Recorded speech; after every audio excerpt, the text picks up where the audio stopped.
everyone, my name is REDRUP. This is the It's Not a Phase podcast, and on this episode I'm joined by Levi Benton, who is the vocalist for the band Miss May I. The band are celebrating the 15th anniversary of their debut album, Apologies Are for the Weak, and what they've done is recorded the full album from front to back, so we talk about making that, the guest vocalists that they have involved, looking back at the original album from 2009, the MySpace days, and loads more. Now, before we get into all of that, please consider supporting the podcast if you've enjoyed this episode or any other episodes that you might have checked out so far. You can hit subscribe or follow wherever you're listening to or watching this. You can leave a review or a comment, give the podcast a follow on social media, and there's also a Patreon and there's a web store if you did want to go the extra mile. You can find links to everything that I've just mentioned in the description of this episode, or you can head on over to itsnotaphase.co.uk. With all of that out of the way, here's my chat with Levi Benton from Miss May I. What's up, everybody? Thank you for joining me on this episode of the It's Not a Phase podcast, where I'm joined by Levi, the vocalist for Miss May I. How are you doing, man? Good, man. Very good. Awesome. Let's kind of go right into it. Obviously, there's a re-recording of your debut album, Apologies for the Weak, coming out. That comes out on August 23rd by Solid State Records. Celebrating 15 years of the album. So let's kind of just look back a little bit to obviously the original release that came out in 2009.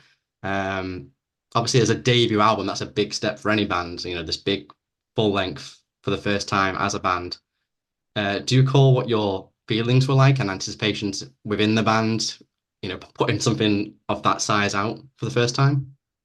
Yeah, we were really excited. I think the biggest thing, because we were all like in high school still and just like kids, so it was cool just to have a budget to go, because like we were working at like Burger King, saving our money prior to that just to do like a song here and there, and we would slowly build up our EP, and a couple of songs made it over, but yeah, it was just exhilarating to like people believed in it, and people were just so excited to hear what we were going to do. It's funny because like right where Not Our Tomorrow starts on the album, which I think is like track 4, is like where we ran out of songs. Right. We like only had a few, and then we're like, now what do we do? Then we just like figured it out while in the studio. Like, and I think just it being such an innocent time was awesome, because you just don't know what you're doing. Someone gives you a chance, you're like, okay, we'll give you an album. So yeah. Well, you mentioned you put out, I think you put like an EP and a demo out beforehand. So I think there's one in 2007 and then another in 2008, right? Yeah. And you said like a couple of songs came off the one of those EPs onto the actual album.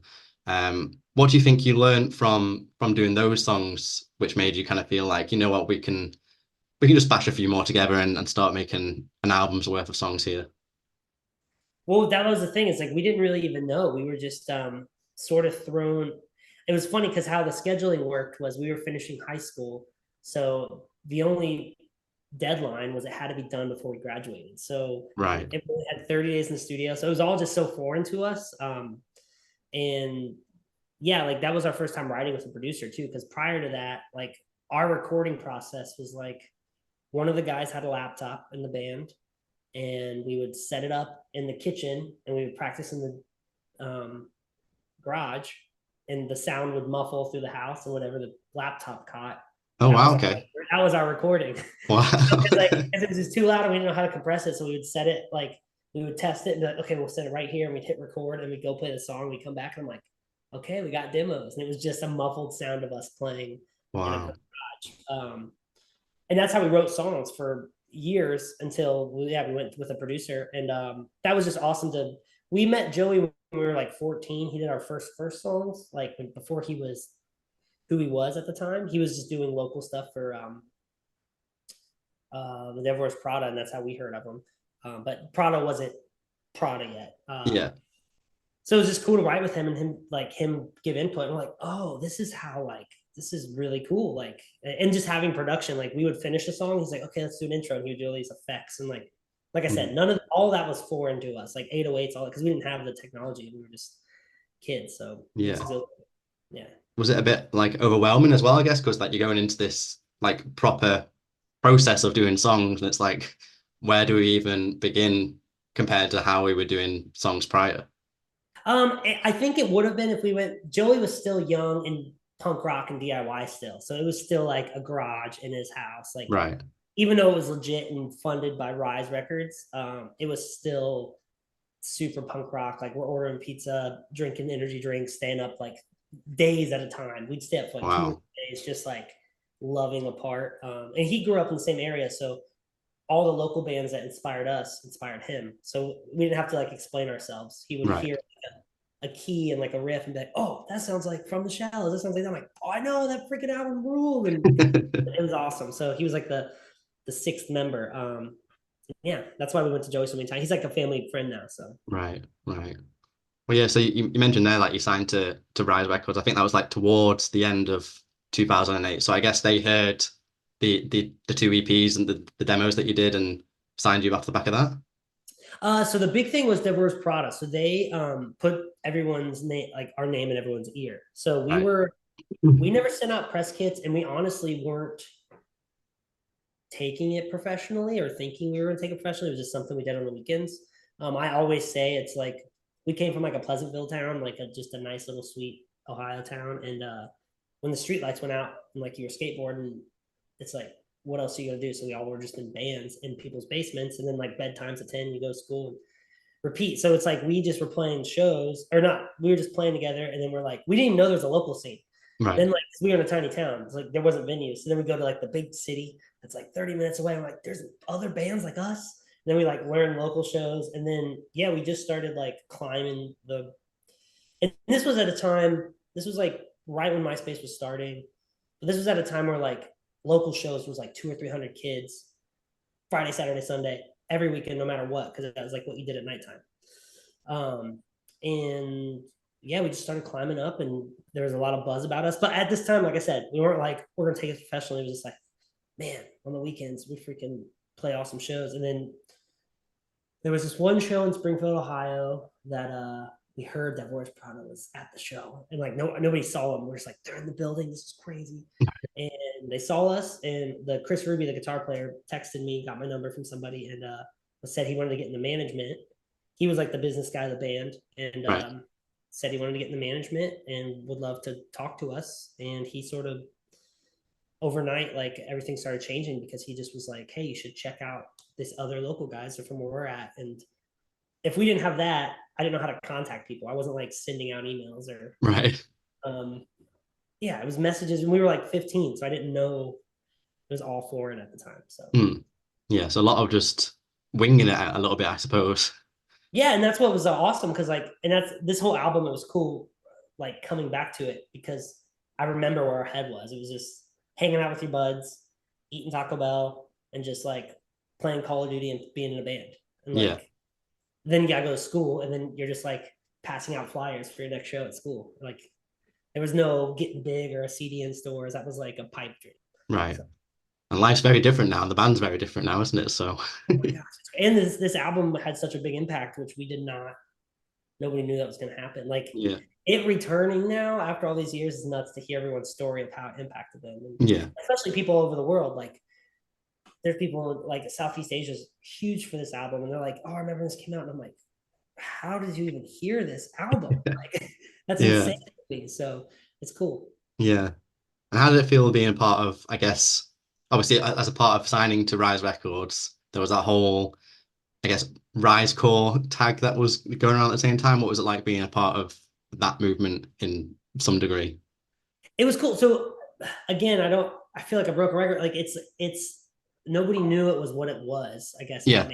It was like, nobody knew that it was such a big deal. Like I knew Rise from like, I would mow my yard. Well, obviously Prada. And like, this was Prada when they had that famous video at Cornerstone, and they're like playing in the dirt. Like that's the Prada we grew up watching.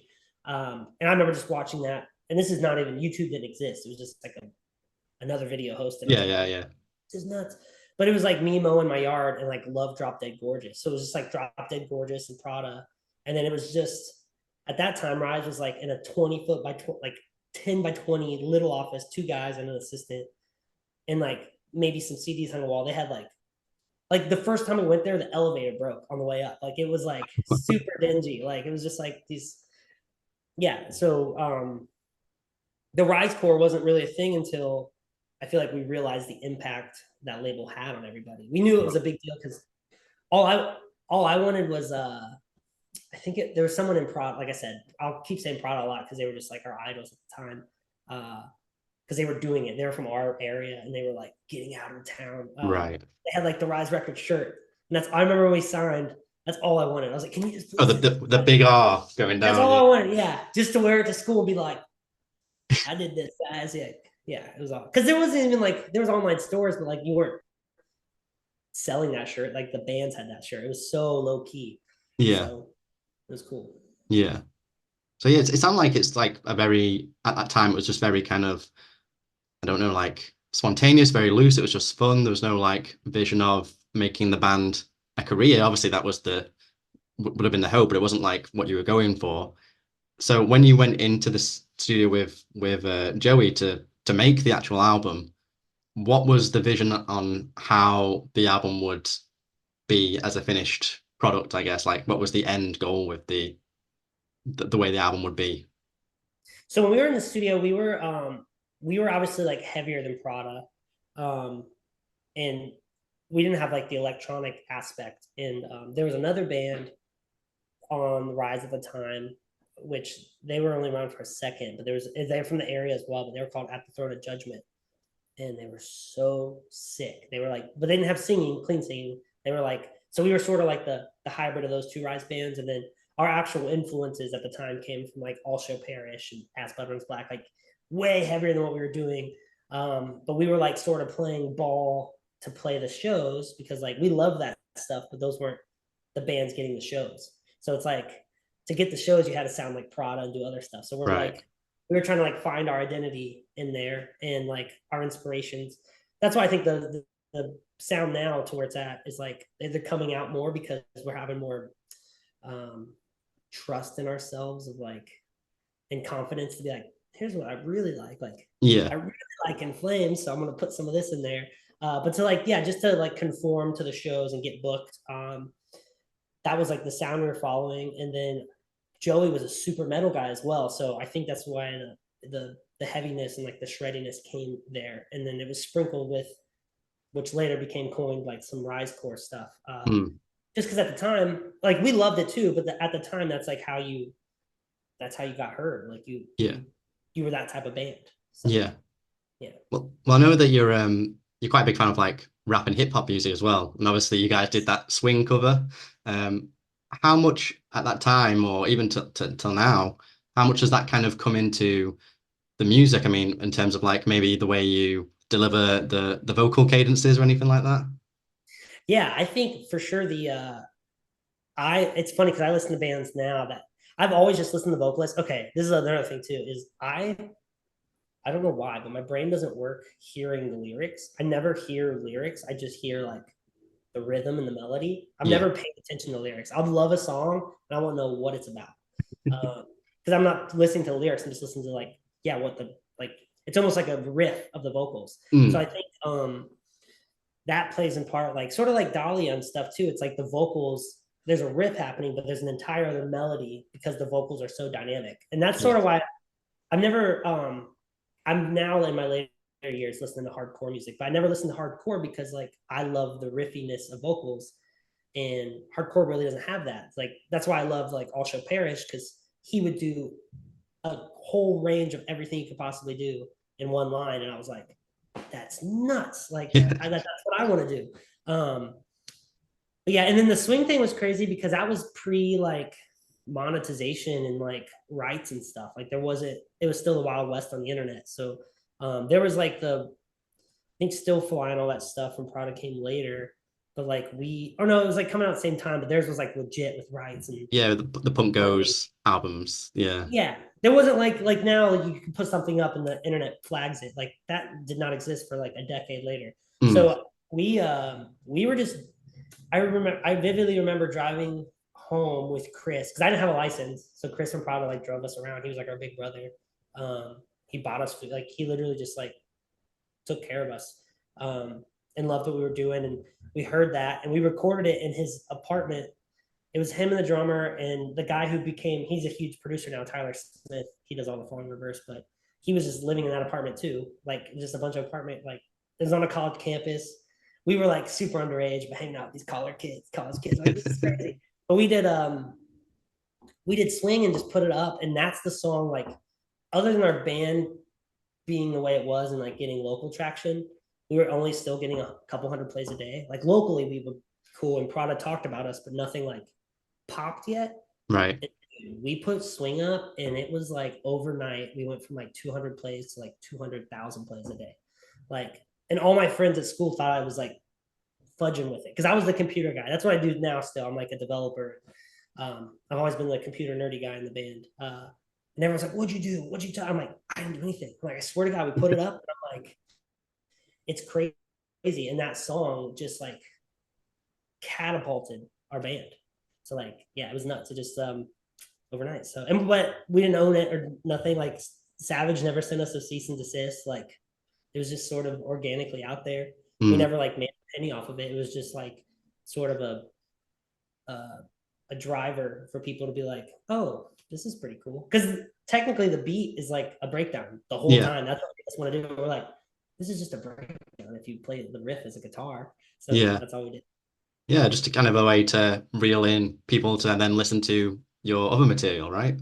Exactly. Yeah. And at the time, that's when covers first were coming out for like metal bands. So we were like, we weren't legit. We were just like, hey, we could do this. And then, and it was, we sort of were like in the forefront with some other bands doing like the Wild West covers of like, you didn't ask Katy Perry, you just did it. Like we were just picking up in it because you couldn't shut us down because there was no legal yet. So it's like, what do you do about it? Like, I don't care if it's your song. Like, it's free anyways. So yeah. Yeah. No chance you could do it now. Oh, you can't. I can't even post a video with like a song in the background. Like, it's insane. Yeah. Well, I'm going back to the Apologies for the Week album. The title track also featured on a Saints Row game as well, which must have been huge for you guys. It was crazy. And so that's really funny because nobody told us that was happening. We found out management did it as like a promo thing. Like there was no funds or anything, like no pay or anything. It was just like a promo that they were like got hit up. And I think at the time everyone didn't think the game was going to be a big game. And that came out and it was like the same day. Because I don't know if you ever heard it, but there's also a radio DJ during that. And it's so cool. She's like, "Oh, this is Miss Mary from Troy, Ohio." And it starts a song. And I'm like, he even like says where we're from and like goes into it. And when it happened, I think Twitter was the big social media, but like our Twitters just exploded that day. And we were on tour. I remember being on the bus and everyone's like, "Did you see your friend?" I'm like, "What?" And I'm like, "I didn't get a free Xbox or anything. I have to go buy the copy." I'm like, "What the heck, guys?" So like, but yeah, it just happened. It was cool. It was actually funny because my father-in-law was a huge gamer and he plays that game. And he called me. He's like, "You know, you're on this game?" And I'm like, "Yeah, it's crazy." So yeah. That must have been wild. Like the way that, songs get into games that kind of like catapult bands and songs. Like you look at games like Guitar Hero or like Tony Hawk's. It's just kind of like that, isn't it? Yeah. We troll. So our changeover music, a lot of times we troll everybody on the first Tony Hawk soundtrack because the crowd doesn't know why they know the songs. Like we'll play the whole soundtrack on shuffle and the crowd's just like getting beers in between bands and like singing, like, "Why do I know this song?" And like we just shuffle it. And everyone, it's just like ingrained in everyone's brains, subliminal that you know that soundtrack. Yeah. Well, now that you look back at that album 15 years later, how do you feel about it? And how do you think it holds up today? And what's your views on the album as it is today? So I really never revisited it. We knew something was special about it, but I never really revisited it until now doing this album. And it surprised me that it held up so well. Like I think everyone was a skeptic going in the studio and we were all like on the fence of like, this could be a horrible idea. Because there's some bands we like that have tried this and it did not work. And we're like, we could screw everything up. And we're like a little fragile right now because a lot of us are dads. A lot of us we don't want to tour as much at the moment. We have a new lineup. We have a new label. So we're a very fragile band right now. And we're like, okay, let's like take a shot in the dark. And then I remember, and the other reason we're not, because of our schedules and dadding and all that, we couldn't all go at the same time. So our studio experience is way different because it's like, oh, you go, then I'll tap in, you go. And so everyone went separate. But and I was last, and everyone was leaving like high five, like, dude, that was awesome. And I'm like, okay. And everyone's like, that was awesome. I'm like, whatever.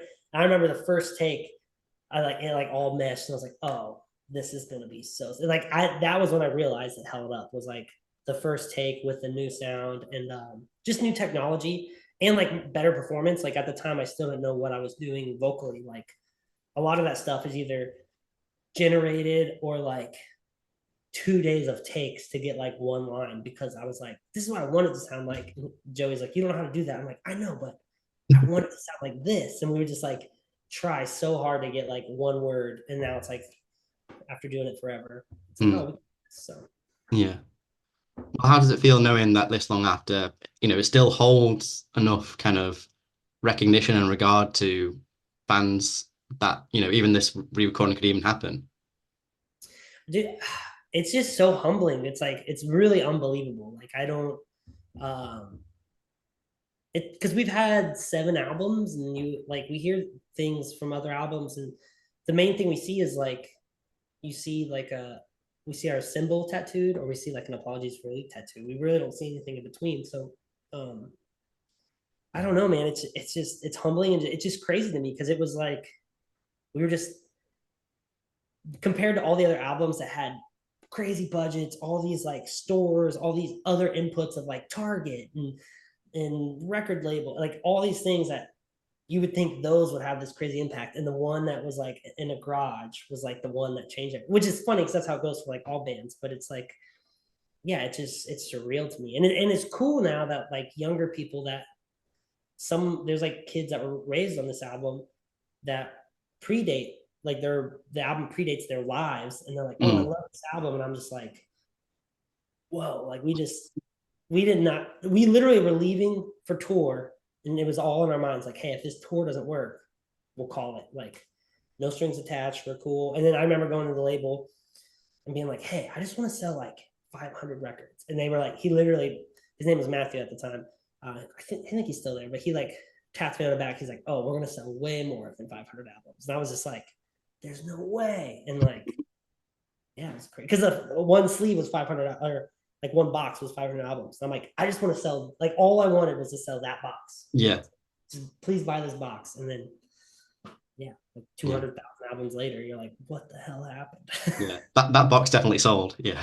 Yeah, it's just, because, and like, yeah, we just had no emotional attachment to, like, we didn't know it was going to happen. So I'm just very humbled, and it's very cool that people like this. And it also rejuvenated our band at this time, because with the new lineup, and the new lineup doing the re-recording, there's a lot of, and seeing the response, there's a lot of stuff in this that makes us feel 16 again, that we like are like, oh, maybe we should, like, there's a lot of things we want to like sort of revisit that sort of phased out, because we were trying to conform to like the momentum started. So we're just trying to like play ball, and now we go back to this, and we're like at a different age and different time in our lives. Like, maybe we have some more fun and get a little funky on this, like the new songs. So yeah.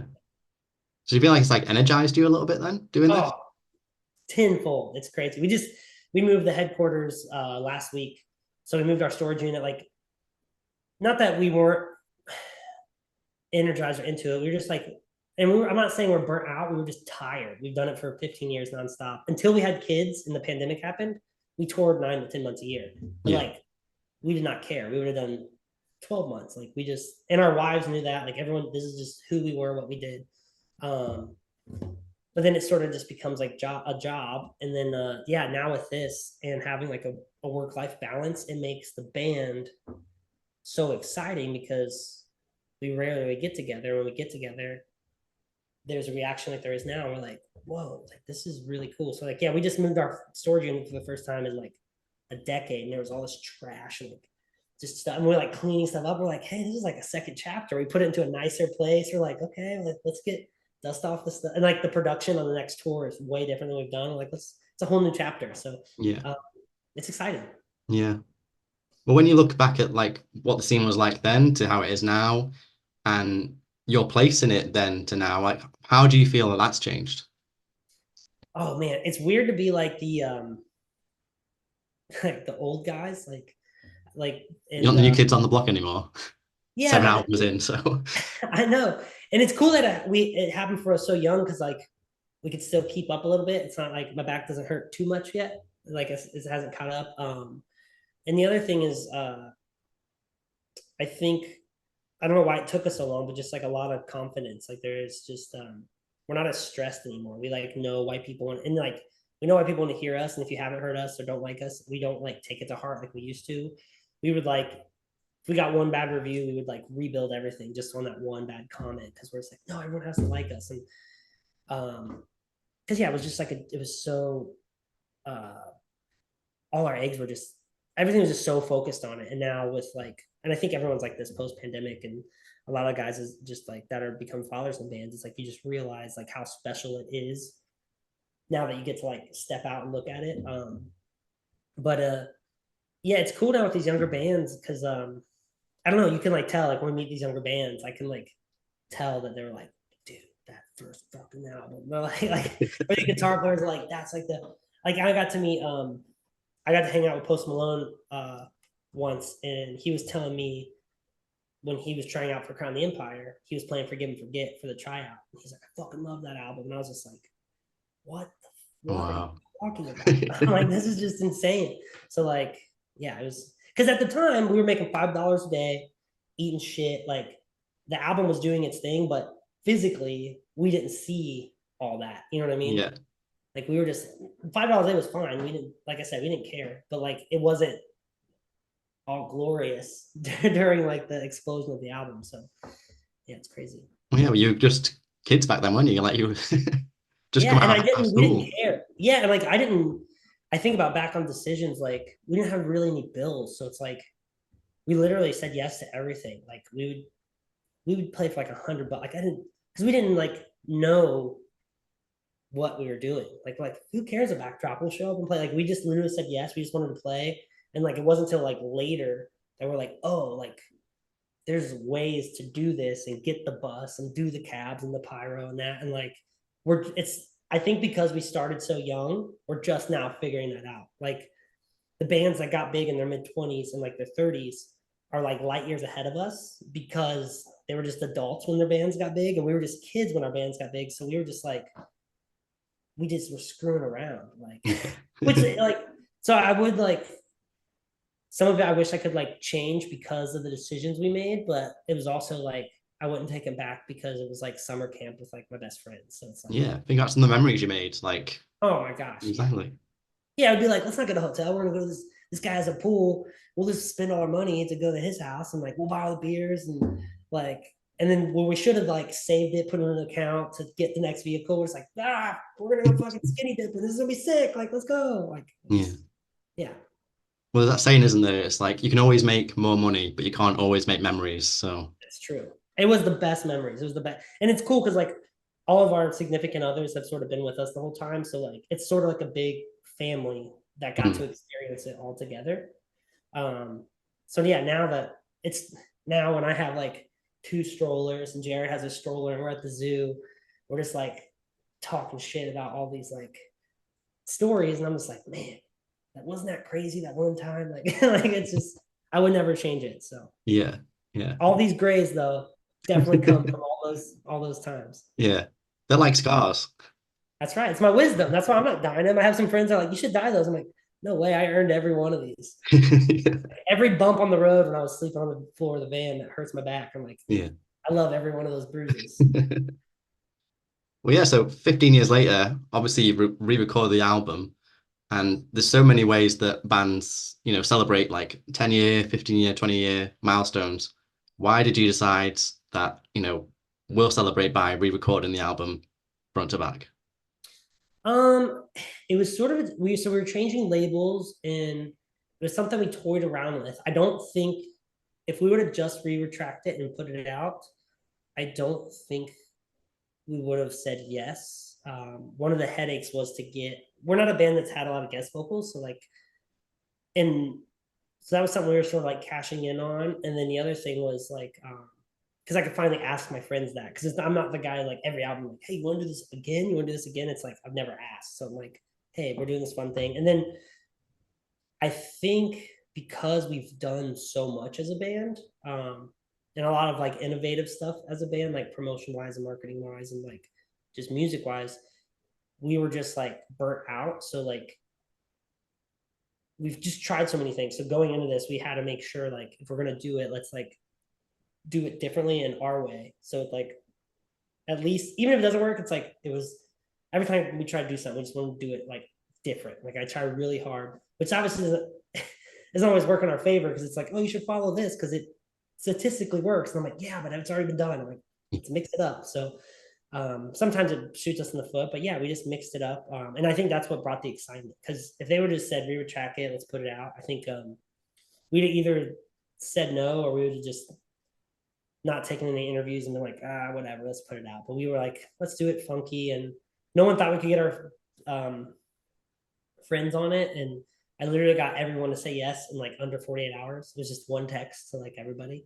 Wow. Not Okay. one person was like, I don't know. They were just like, cool, I'll have it to you next week. I'll have it to you next week. And I was like, because the label's like, you can't. That's like 10, because lead singers are nightmares. And they're like, that's 10 lead singers. Are you crazy? And I'm like, oh, they're cool. I'll figure it out. Yeah, we just sorted it out. And yeah, and the response is blowing me away. So it's cool. So how did you decide then, like, one, who you would have there on like as guest vocals, two, what songs they would each do, and three, like what parts in the songs they would do? Is that kind of all something that they decided once you reeled them in? Yeah, so so some of them are different. So the first person was actually someone who wasn't really in our sphere. Was Garrett from Silent Planet. He was on tour. Ryan's our bass player. He's also in As Lay Dying, and he was out on Pyricon Fest. And they were either playing together or they were on the tour together. But we were just talking about it. So like nothing was done. It was just like, hey, if we do this, we'll have guest vocals, blah blah. And like Garrett just poked his head in and was like, hey, if you do that, I want this song. And like we don't even know really Garrett. Like I love their band, but we've never like got to play together. And Ryan texted me, was like, hey, if we do this, like he's already interested. He asked for this song. I was like, boom, he's on it. And then it sort of opened up this thing of like I said, we meet these younger bands like Currents that I knew were inspired by that album when they were growing up, starting their bands. So I sort of wanted to sprinkle it of like bands that were inspired, ask all the bands that did sort of the tours on that album. So that's like where Carnifex and Impending Doom and like Our Last Night, like we toured with them during this album cycle. So which was cool because it was like a throwback to that time. Yeah. Like bands we've met along the way that are like just really close to us and mean a lot to us, like Fit for a King and August Burns Red and After the Burial. Like we asked those guys because it's like we just love those guys and we've been friends with them forever. So it's like it's sprinkled of like people who are inspired, people during the time, and then people that are just like family. And we everyone we texted and like reached out to, we never called it like a re-recording or anything. Like it was always called like a celebration the whole time. And I think that really helped because it was just like, hey, this is just a party album. Like we don't need any music videos, we don't need anything. Just like, if you want to have some fun, I'll send you the track, do whatever, send it back. And then I wrote like a vocal map. So when I started picking everybody, if they didn't ask for a song, so like Currents asked for Architects, Fit for a King asked for Free and Forget. So everyone like asked for those songs. And then everyone in between that was like, I'll do whatever. I like listened to the album and like ABR, we were inspired by them pre this album. Same with After the Burial. Like we listened to them before we were Miss May I. So I can like hear the songs. I'm like, yep, we ripped them off here, ripped them off here. I'm like, you want to come do this part because like we looked up to you and wrote this part because of that. So that's sort of how we then afterwards we just sort of I just listened to the album like a bunch and I wrote these vocal maps of just like, here's the parts that really remind me of you. And I tried to make it equal so it wasn't like taking away from the song. It was like a nice little, I think it worked out great. Yeah, yeah. And other than obviously bringing in these guest vocals, which obviously bring a new kind of perspective on the album, and I guess obviously the new technology when you're recording it, obviously it's a bit more modern production. When it came to return to the album, it's like kind of modernize it and bring it into 2024. What were you kind of thinking? What was going in your head? Like, obviously, over the years you've done many albums before, and obviously as a musician and your vocals like have improved over the years and stuff like that. So what was your your headspace like going into bringing it forward to today? So there was a lot of parts. It was like, so that was like sort of happening in real time as we were going. I like, we hear a part and I'm like I can't do that anymore because my voice has changed, or it's like that's like not how we would do it now. Like the newer way is cooler. And so there's actually a funny thing because the guy tracking it, Jack Daniels, haha, that really is his name, Jack Daniels. But I was the engineer. He we would like, so there's this thing where we had a reference track. So the album's obviously one for one. And if I needed to hear the part, we would just hear the reference of the old album. We're like, we wouldn't do it like that now. So we'd be like, let's just try how we would do it now. And we try it, and like 10 for 10, it would always just sound better. And it would like sort of modernize the album, but not take away from what it is. Yeah. Just we got better at our instruments. And every time that would happen, you'd hear like a whisper in the mic. He's like, reimagined. It's like, oh, it's just a little bit different. So yeah. And there's some like singing parts, like, yeah, just times have changed. Like, and now I sing with Ryan a lot. So there's like a lot of like pitched screaming under Ryan on the album, which I didn't even know how to scream. So to like even add pitches was like so foreign. So to do that now is it's cool to sort of add the element. It makes it just feel bigger. Because that's, if we were to play it live and how we play those songs live now before the re-recording, that's what we do. So it's like, let's do what we do live anyways. So yeah. So I guess that's the thing, isn't it? You're going in there and you're, redoing the album, and you want to kind of keep the identity of that original album there, but you also don't want to just basically do a copy and paste kind of job, do you? So it's just kind of like balancing the two. Yeah, for sure. And a huge thing on the first album is like, I did not know how to do lows for my life. It was like something I dreamed of, but like I said, the album had to come out at a certain date. We know what we wanted to sound like, and I was like, I'll figure it out. So a lot of and my voice was, I've always had a really high pitched voice, but it was way higher then. And the lows, a lot of them are like pitch shifted because to make them not sound goofy, like Joey had to just like mess with them. And like, we could hear that in the album, and you're like, that's not really a person. Like, you get the idea, and like, I'll pull it off live, but like in the studio, you could tell it's not really like a real person. So it was cool to revisit those in my, like, how I do it now, because it's just the pronunciations and everything are just so much better and different than how we initially did it. So yeah, but it's not a robot doing it. It's more like yeah, it's you doing it this time. Yeah. Well, what I think's great as well is that you brought Dan Mumford on again to do the artwork, who did the original one. So that was pretty cool. Dude, that was the other thing, is an immediate text back. Like, I was shooting in the dark. I'm like, at the time he was doing metal bands only. Now he does Star Wars and Ghostbusters and Disney. And I'm like, okay, I hope he hits me back. And I just sent it in, and he was like, I would love to be a part of it. Like, anything you guys need. And it was just like, that was the other like humbling thing, was just how on board everyone was like, dude, I would love to do this. There's a really cool story that Tuck from Fit for a King told me. I just saw him at Incarceration a couple weeks ago just to go watch him play. And he was just thanking me again for doing it, because he was like, before he was in Fit for a King, he sold tickets to open for us on our tours of Apologies for the Week. Right. He's like, it's so surreal to come full circle, because I like sold tickets to play with you guys before I was in this band, and now I'm singing on this song with you guys. I'm like, just, and like, that's like, it's like, if there was a word more than thank you, or like I appreciate it, that's the word. There's not a word for it. You just like give a hug, and you're like, what the hell? Yeah, you're just so humbled by it. It's awesome. Yeah, it's just like, you're thanking them, but it's also like thinking about the whole 15 years later, and it's just kind of come full circles. Like, how can you even put that into words? It's overwhelming. That's what I'm saying. It's so overwhelming. Like, my cheeks turn red and my face gets hot, and I was like, dude, like, if I could break down in tears, I would. I'm just like, thank you so much. It's crazy. Yeah. Well, also what Dan did with the artwork is introduced the lion, which is basically on almost all of your albums. Yep. What's the kind of significance of the lion figure on your within the band and on your visuals and stuff? So the lion was just like, so we've always been like an inspirational, like, even though we're metal and like songs can be sad or whatever, they always end with resolution.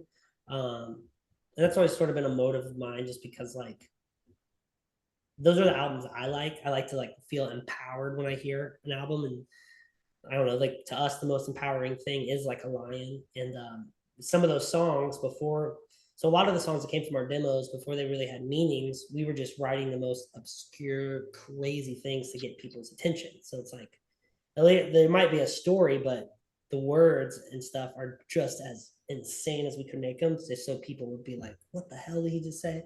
And with the line, it was just like, yeah, it was just empowering, and it was like it's a positive like symbol. And I think it was until our third album we got the actual symbol of the lion.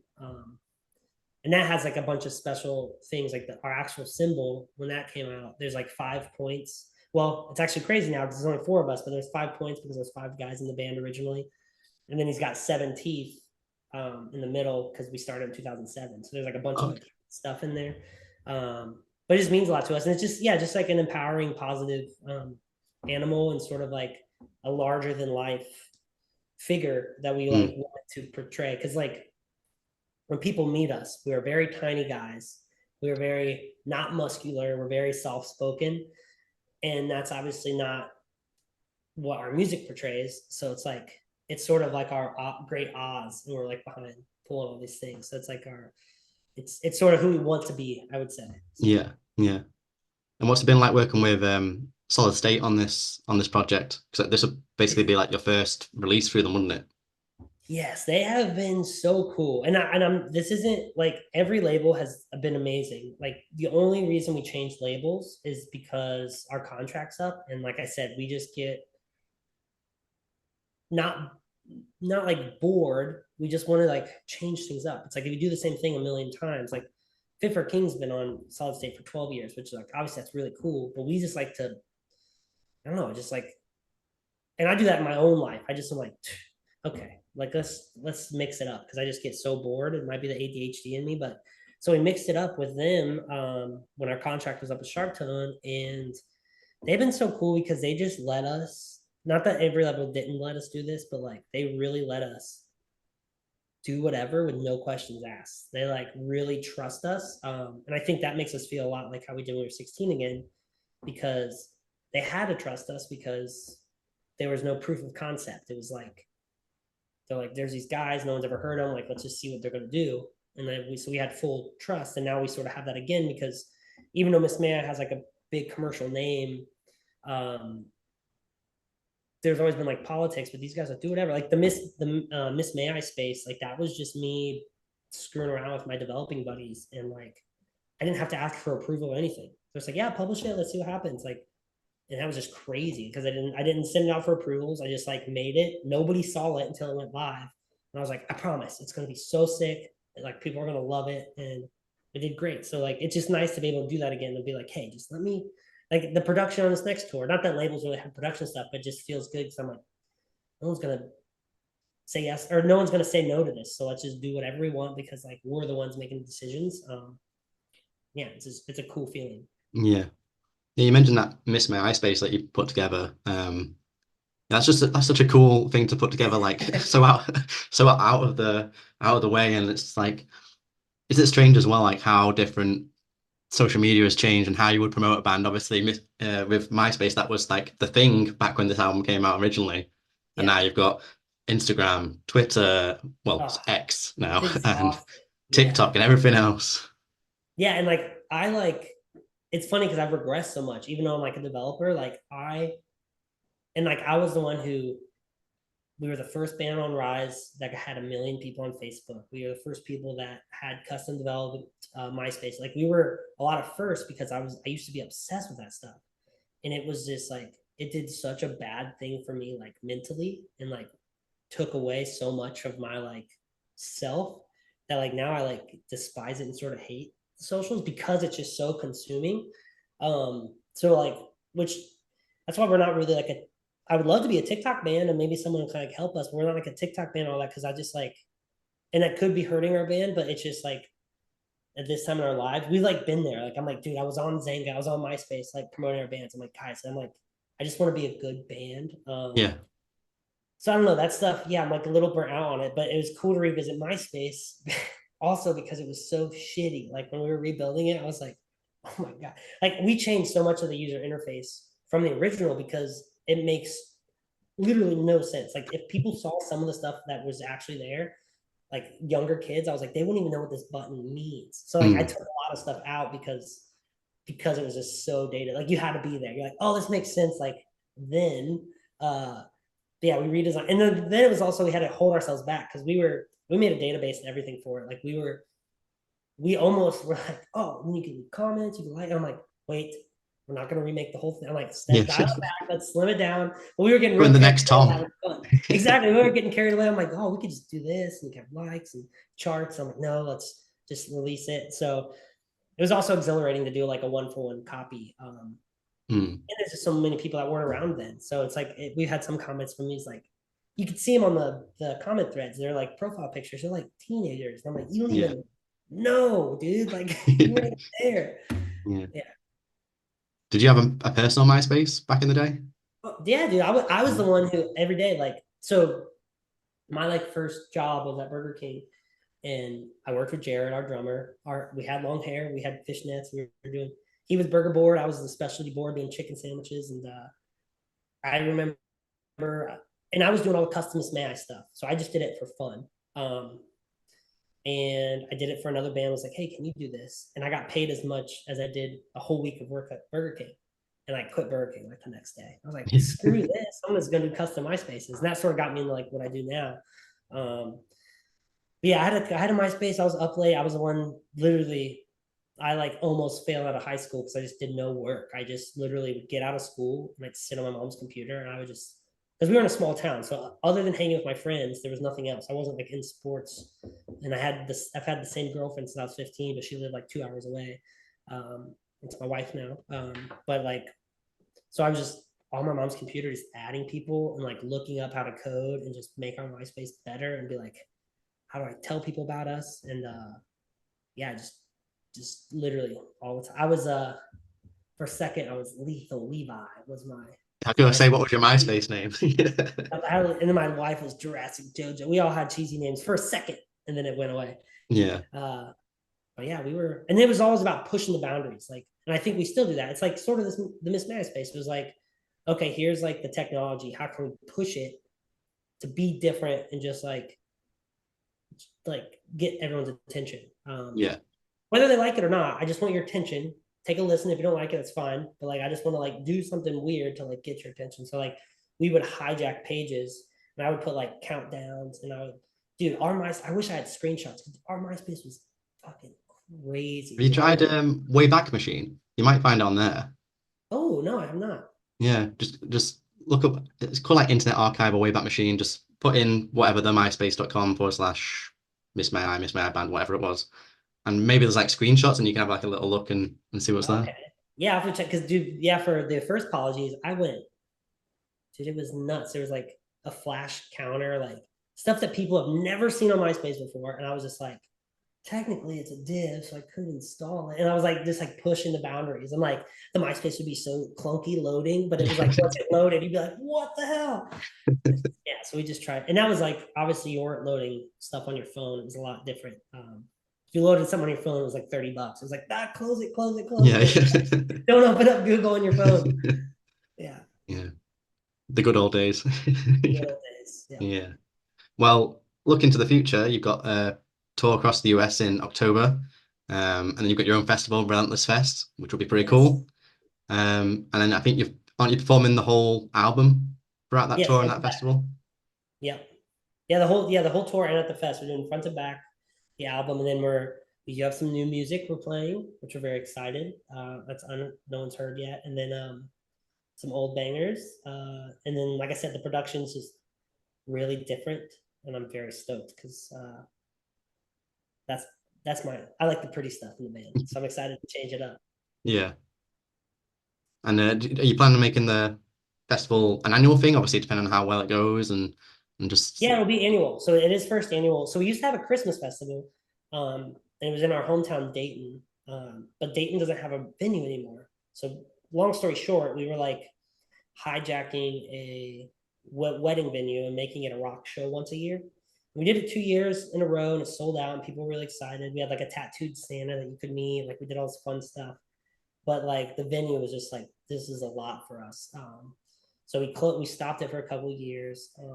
And then and I live in Cincinnati now, so it's only like an hour from our hometown. But since we have no venues, it's like the closest big city. Right. And not to like get all into this, but like it's really cool the venue we're doing it at, because it's the last like mom and pop venue of the city. And this old punk rock guy who owned this other metal venue that we used to play that got knocked down, he bought it to make sure like big corporate companies didn't buy it. So we're working with him. So it's like half of it's about like obviously like Miss May I and bringing in our friends to play, but the other half of the festival is all about like the local scene and like the local like metal community, because like that's what we all grew up with, and that's like what it's really about. Because everything's just like bought by corporate, which I'm not complaining about AEG and Live Nation stuff, but it's like if we were to do it with them, it'd be an entire different ball game, and we couldn't do the stuff we're doing. So doing it with like a mom and pop and working with them to like keep it local was really cool. So, and it's 1 mile from my house, so I'll play and I'll come right home after. It'll be nice. Yeah, go to bed early. Yeah. Yes. And then I think you've got a few shows in Europe in December as well, like towards the end of the year, yeah? Yes, yeah. We have there might be some more to be announced. So yeah, we have a little quick run out there right before Christmas. Me and my wife are debating if we're gonna do Christmas in Europe or UK. So because we'll be over there. And that's the other thing is like it's hard to get those places because of our lives right now. So we're just really happy those are happening. So I'm hoping people come out, have a good time.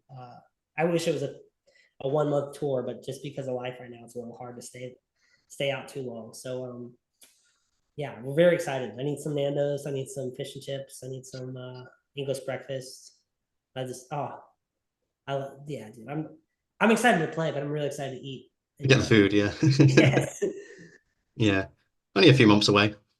Oh, I know I'll be freezing. I say this now, and then I'm gonna be complaining, getting out of the venue, like, what the fuck? Oh yeah, it's gonna be really cold, so make sure you've got a nice thick coat with you as well. Yeah. Yeah. Yeah. What else have you got planned for the rest of 2024? I think we've covered pretty much everything, but like new album, US tour, European tour dates. What else going on? Yeah, the real exciting thing is just new music. So there should be new music before the tours start, which look out for that. We're really excited for everyone to hear it. Like I said, it's another chapter for Miss May I.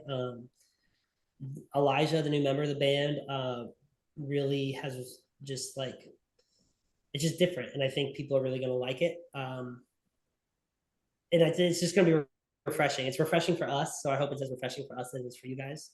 And yeah, this is the first chapter of the new chapter of Miss May I, or the new book of Miss May I. So yeah, we're back. It's going to be fun.